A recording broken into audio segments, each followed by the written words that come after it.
মালিক ইবনে দিনার রাহমাতুল্লাহ আলাইহি কিছু সময় মাথা নিচু করার পরে এরপরে মাথাটা উঠায়া বলে, জি হ্যাঁ ভাই আমার, তুমি ঠিকই বলেছো। আমার জীবনের একটা সময় ছিল, এমন একটা সময় ছিল, একটা রাতও আমার খালি যেত না মদ পান ছাড়া। নাউজুবিল্লাহ। মদ পান করা হালাল না হারাম? মদ পান করা হালাল না হারাম? মদের ব্যবসা করা হালাল না হারাম? মদকে বৈধতা আইন পাশ করা হালাল না হারাম? আল্লাহর কোরআনে মদকে হালাল করা হয়েছে না হারাম করা হয়েছে?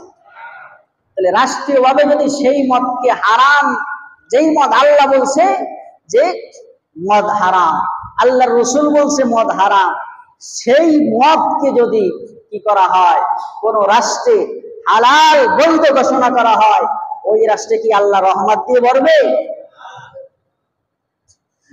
মালিক ইবনে দিনার রাহমাতুল্লাহ আলাইহি বলেন, ভাই তুমি ঠিক বলেছো, আমার জীবনের এমন একটা সময় ছিল আমি খুব মদ পান করতাম, আমি জিনা করতাম, পাপাচার করতাম, আমার জীবনে অনেক অন্যায় আমি করেছি, এমন কোন রাত যায় নাই যে রাত্রিতে আমি মদ পান না করছি। লোকটা বলে, তাহলে মালিক ইবনে দিনার আপনার জীবনের এই পরিবর্তন কিভাবে হলো? মালিক ইবনে দিনার রাহমাতুল্লাহ আলাইহি বলেন, শোনো, আমি এক বছর লাইলাতুল কদরের রাত্রিতে দোকানে গেলাম মদ কেনার জন্য। মদ কেনার জন্য যখন দোকানে গেছি, যাওয়ার পরে দেখি সব দোকানগুলো বন্ধ হয়ে গেছে, মদের সব দোকান বন্ধ হয়ে গেছে। একটা লোক তার দোকানও বন্ধ করে দিবে এমন অবস্থা। লোকটা আর মদ বিক্রি করবে না। আমি যে লোককে যা বললাম যে ভাই যেভাবেই হোক আমার এক বোতল মদ আগে আপনি দেন, তারপরে দোকান বন্ধ করেন। লোকটা বলে, আমি এখন আর ব্যবসা করব না, বাড়ি যাওয়ার সময় হয়ে গেছে। অনেক জোরাজোরি করার পরে মালিক ইবনে দিনার বলে, আমি তার কাছ থেকে মদ নিয়ে আসলাম। মদ নিয়ে আসার পরে আমি বাড়িতে যখন বাসায় ঢুকলাম, বাসায় ঢোকার পরে দেখি আমার বিবি নামাজরত অবস্থায় আছে। কি অবস্থায়? আমার বিবি নামাজরত অবস্থায় আছে, বিবি আমার নামাজ পড়তেছে। আমি আস্তে করে দরজাটা খুলে আমি যেই রুমে মদ পান করতাম ওই রুমে গেলাম। ওই রুমে যাওয়ার পরে মদের বোতলটা আমি টেবিলের উপরে রাখলাম। আমার ঘরে আল্লাহ পাক রব্বুল আলামিন একটা কন্যা সন্তান দিয়েছিলেন। কন্যা সন্তানটার বয়স ছিল 2 বছর। যখনই আমি বাড়িতে আসতাম, আমার কন্যাটা দৌড়ে আমার কাছে আসতো। আমি আমার কন্যাকে অনেক বেশি আদর আর স্নেহ করতাম, ভালোবাসতাম। যখনই মদের বোতলটা আমি টেবিলের উপরে রাখছি, রেখে ওয়াশরুমে গেছি বা কোথাও গিয়েছি, আমার ওই সন্তানটা যে দৌড় দিয়ে আসছে, আসার পরে আমার সন্তানের ছোঁয়া লেগে টেবিলের সাথে ধাক্কা খেয়ে মদের বোতলটা মাটিতে পড়ে যায়। মদের বোতল মাটিতে পড়ে যাওয়ার পরে মদ ছড়িয়ে ছিটিয়ে যায়। ওই রাত্রিতে আমার আর মদ খাওয়া হলো না। আমার সন্তানের দিকে তাকায়া, সন্তানের হাসির দিকে তাকায়া, সন্তানকে আর মারতে পারলাম না, শাসন করতে পারলাম না। ওই রাত্রি আমি মদ না খেয়ে এভাবেই আমি ঘুমিয়ে পড়লাম। ঠিক আবার পরের বছর কিতাবের মধ্যে আসছে, মালিক ইবনে দিনার বলেন, পরের বছর আবার ওই একই দিনে লাইলাতুল কদরের রাত্রিতে আমি 1 বোতল মদ কিনে আনলাম। কিনে আনার পরে আমার বাড়িতে এসে মদ যেখানে আমি বসে খাই, পান করি, ওইখানে আমি টেবিলের উপরে রাখলাম। কিন্তু রাখার সাথে সাথে আমার ওই গত বছরের সেই কথা মনে হয়ে গেল যে আমি এখানে টেবিলের উপরে মদ রেখেছিলাম। আমার ফুটফুটে 2 বছরের কন্যা সন্তান এসে মদটাকে ফেলে দিয়ে খিলখিল করে হেসে দিয়েছিল। ওই স্মৃতি যখনই আমার মনে হলো, সাথে সাথে আমার এটাও মনে হলো গত বছর আমার ওই কন্যা সন্তানটা জীবিত ছিল। আজকে 3 মাস হয়ে যায়, আমার সন্তানের হাসি আমি দেখতে পাই না। মানে 3 মাস আগে ওনার ওই কন্যা সন্তানটা দুনিয়ার মায়া ত্যাগ করছে, দুনিয়া থেকে বিদায় নিয়ে গেছে। হযরত মালিক ইবনে দিনার বলে, কি মদ খাবো আমি? আমার সন্তানের বিরহ বেদনার কথা যখন মনে পড়ে গেল, আমার সন্তানের ওই ফুটফুটে হাসি মাখা চেহারাটা আমার যখন মনে হলো, আমার মদ খাওয়ার আর কোনো ইচ্ছা হইল না। টেবিলের উপরে মদটা রেখে দিয়ে আমি বিছানায় চলে গেলাম। বালিশের উপর মাথা দিয়া এভাবে আমার কন্যা সন্তানের কথা চিন্তা করতে করতে ঘুম এসে গেল। একটা সময় প্রবল ঘুম আমাকে চেপে বসলো, প্রচন্ড আকারে আমি ঘুমিয়ে পড়লাম। ঘুমের মধ্যে আমি আমাকে স্বপ্নে দেখানো হলো বিশাল আকৃতির একটা সাপ আমাকে তাড়া করতেছে। মালিক বিন দিনার বলে, ভাই শোনো, আমি ঘুমের মধ্যে স্বপ্ন দেখলাম বিশাল একটা সাপ, ভয়ঙ্কর একটা সাপ আমাকে তাড়া করতেছে, আমাকে তাড়া দিতেছে। মালিক ইবনে দিনার বলে, স্বপ্নের ভিতরে আমি ওই সাপের ছবল থেকে বাঁচার জন্য দৌড় শুরু করে দিলাম। দৌড়াই, আমিও দৌড়াই, আমার পিছে পিছে সাপটাও দৌড়াই। দৌড়াইতে দৌড়াইতে কিছু দূর যখন আমি সামনে গেলাম, যাওয়ার পরে একজন বৃদ্ধ মানুষ আমার সামনে দেখতে পেলাম। একজন বুড়া বাবাকে আমি সামনে পেলাম। পাওয়ার পরে আমি বললাম, বাবা যান, ওই যে দেখেন না আমার পিছনে বিশাল বড় একটা সাপ, বিশাল এক সাপ, ভয়ঙ্কর এক সাপ আমাকে দাবড়াইতেছে, দৌড়াচ্ছে। ওই সাপে যদি আমাকে সবল মারে, বাঁচার কোনো কায়দা নাই। আপনার কাছে কি কোনো ব্যবস্থা আছে নাকি, আমাকে কি একটু বাঁচানো যায় কিনা? বৃদ্ধ লোক বলে, বাবা, এক নম্বরে আমি তো হলো বুড়া মানুষ, একে তো হলো আমি বুড়া মানুষ, তুমি তো জোয়ান মানুষ, আমি বুড়া মানুষ। 2 নম্বরে হলো আমার প্রচন্ড ক্ষুধা লাগছে। 3 নম্বরে হলো আমি একেবারেই দুর্বল। কয়টা কথা বলছে? 1 নম্বরে হলো আমি বুড়া মানুষ, 1 নম্বরে হলো আমি বুড়া মানুষ। 2 নম্বরে আমার পেটে প্রচন্ড খিদা, ক্ষুধার তাড়নায় নিজেই তো আমি উঠতে পারতেছি না, তোমারে কি সাহায্য সহযোগিতা করব। 3 নম্বরে হলো আমি দুর্বল মানুষ। বাবা, আমি তোমার এই সাপের ছবল থেকে বাঁচাইতে পারবো না, আমার বাঁচানোর কোনো ক্ষমতা নাই। যদি পারতাম তাহলে তোমারে বাঁচাইতাম। আমার তো মন চায় একজন মানুষকে বিপদ থেকে উদ্ধার করতে, কিন্তু আমার সুযোগ নাই, পারতেছি না। তবে তোমাকে আমি একটা পরামর্শ দেই, শোনো মালিক ইবনে দিনার, তোমাকে একটা পরামর্শ দেই, সেটা হলো তুমি ওই যে সামনে যে একটা পাহাড় দেখা যায়, ওই পাহাড় দিয়ে, পাহাড়ের ডান দিক দিয়ে তুমি দৌড়াইতে থাকো, হয়তো তোমার মুক্তির কোনো ব্যবস্থা হয়ে যেতে পারে। হযরতে মালিক ইবনে দিনার বলেন, বৃদ্ধ লোকের কথায় আমি একটু আশ্বস্ত হলাম। এবার আমি সামনের দিকে দৌড়াইতে থাকলাম। দৌড়াইতে দৌড়াইতে পাহাড়টার সামনে যখন গেলাম, দেখলাম ওই পাহাড়টা, পুরো পাহাড় একটা আগুনের পাহাড়। কিসের পাহাড় বলেন? পুরো পাহাড়টা একটা আগুনের পাহাড়। পাহাড়ের ডান দিক দিয়ে, বৃদ্ধ লোকের কথা অনুযায়ী, সাজেশন অনুযায়ী, পাহাড়ের ডান দিক দিয়ে আমি দৌড় শুরু করলাম। ডান দিক দিয়ে কিছু দূর যখন দৌড়ায় আগাইলাম, আগানোর পরে দেখতে পেলাম সবুজ শ্যামল একটা বাগানের মধ্যে অনেকগুলা বাচ্চারা, ফুটফুটে সুন্দর বাচ্চারা ওখানে খেলাধুলা করতেছে। তবে বাগানের মধ্যে আমি ঢুকতে পারলাম না, এর কারণ ওই বাচ্চারা যে খেলাধুলা করতেছে বাগানের ভিতরে, ওই বাগানের দরজায় দাঁড়িয়ে একজন রক্ষক আছে, একজন দারোয়ান আছে, সে দাঁড়িয়ে রয়েছে। তবে আমার এই ভীত সন্ত্রস্ত চেহারা দেখে ওই দারোয়ান মনে করছে লোকটা মনে হয় বিপদে পড়ছে, যার কারণে ওই শিশুদের দিকে দারোয়ানটা তাকিয়ে বলল, এই শিশুরা দেখো তো, দেখো তো তোমরা এই লোকটাকে চিনো কিনা, তোমাদের মধ্যে কেউ কি এমন আছো এই লোকটাকে চিনো, দেখো এই লোকটা বিপদে পড়ছে, কেউ কি চিনো নাকি, তার এই বিপদ থেকে একটু বাঁচাও। হযরতে মালিক ইবনে দিনার বলেন, যখনই ওই দারোয়ান এই কথাটা বললো, বলার সাথে সাথে দেখলাম অগণিত বাচ্চাদের মধ্য থেকে আমার সেই 2 বছরের বাচ্চাটাও আছে। সুবহানাল্লাহ। 2 বছরের বাচ্চাটা দৌড়ায় আসে, আমাকে আব্বা আব্বা করে আমাকে ডাক দিয়া আয়েশা আমার ডান হাতটা এভাবে ধরলো, ধরে আমাকে টান দিল, আর আমার বাম হাতে আর একটা চপেটে ঘাত করলো, আর একটা থাপ্পড় মারলো, আর একটা থাপ্পড় মেরে ওই সাপটাকে দূরে তাড়ায়া দিল। সুবহানাল্লাহ। দূরে তাড়ায়া দিল। এবার আমি কৌতূহল নিয়া, যেহেতু পিছনে আমার আর সাপ নাই, আমার কন্যাকে জিজ্ঞাসা করলাম, বাবা তুমি এখানে কিভাবে আসলে, আর কিভাবেই বা তুমি ওই সাপটাকে তাড়িয়ে দিলে, এত ক্ষমতা এত শক্তি তোমার কোথার থেকে হলো, আর ওই বৃদ্ধ লোকটাই বা কে ছিল, সাপটি বা কে ছিল, আমাকে প্রশ্নগুলোর জবাব দাও।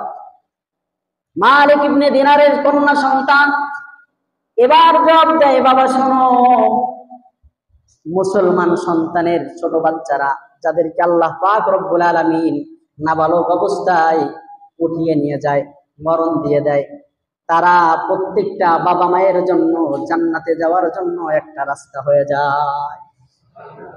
কারণ হাদিসের মধ্যে আসছে যে কোন ব্যক্তির সন্তান নাবালক অবস্থায়, যারা নিষ্পাপ, এই সন্তানদের যদি মরণ হয়ে যায়, তো আল্লাহ পাক রব্বুল আলামিন এই মুসলিম বাচ্চা সন্তানদেরকে হযরত ইব্রাহিম আলাইহিস সালাতু ওয়াস সালামের পরবর্ষে লালন পালন করেন, তাদেরকে ইলমে দ্বীন শিক্ষা দেন। সুবহানাল্লাহ।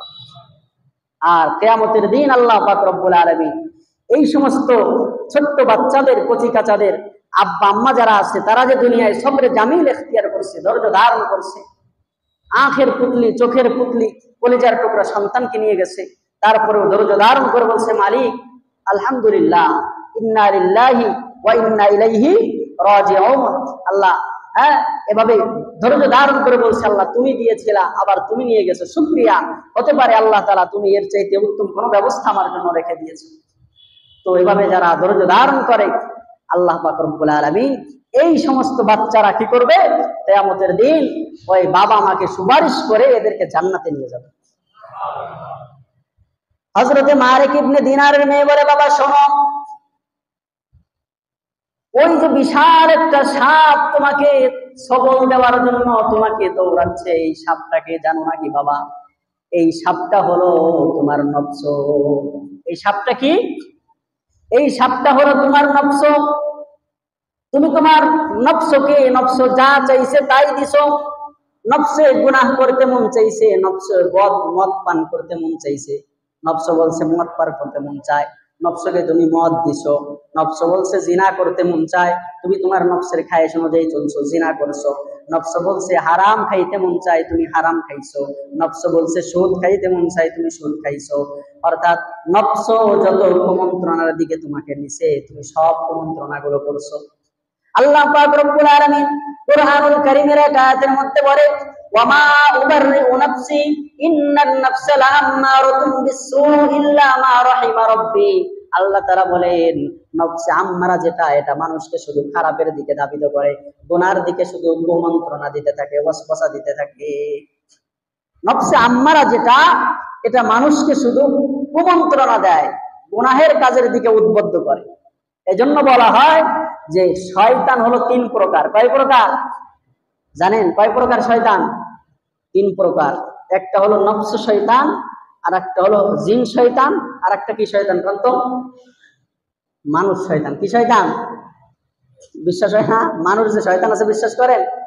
হ্যাঁ, আল্লাহ নিজে বলছে কুরআনুল কারীমে সূরাতুন নাস, সবারই তো মুখস্থ আছে না? আল্লাহ কি বলছে? কুল আউযু বিরাব্বিন নাস, মালিকিন নাস, ইলাহিন নাস, মিন শাররিল ওয়াসওয়াসিল খান্নাস, আল্লাযী ইউওয়াসওয়িসু ফি সুদুরিন নাস মিনাল জিন্নাতি ওয়ান নাস। তো আল্লাহ তাআলা নিজে মানুষদেরকে শয়তান বলছে।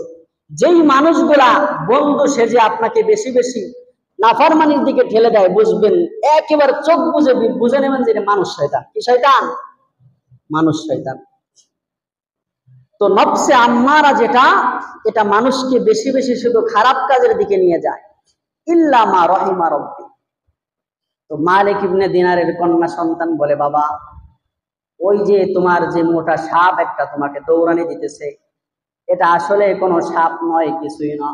এটা হলো তোমার নফস। তোমার নফসকে তুমি খাবার দিছো, নফসরে খাবার দিয়া দিয়া নফস যা চাইছে তুমি তাই করছো, তোমার কুপ্রবৃত্তি যা চাইছে তাই করছো। এভাবে করতে করতে তোমার নফসটারে মোটা বানায় ফেলাইছো।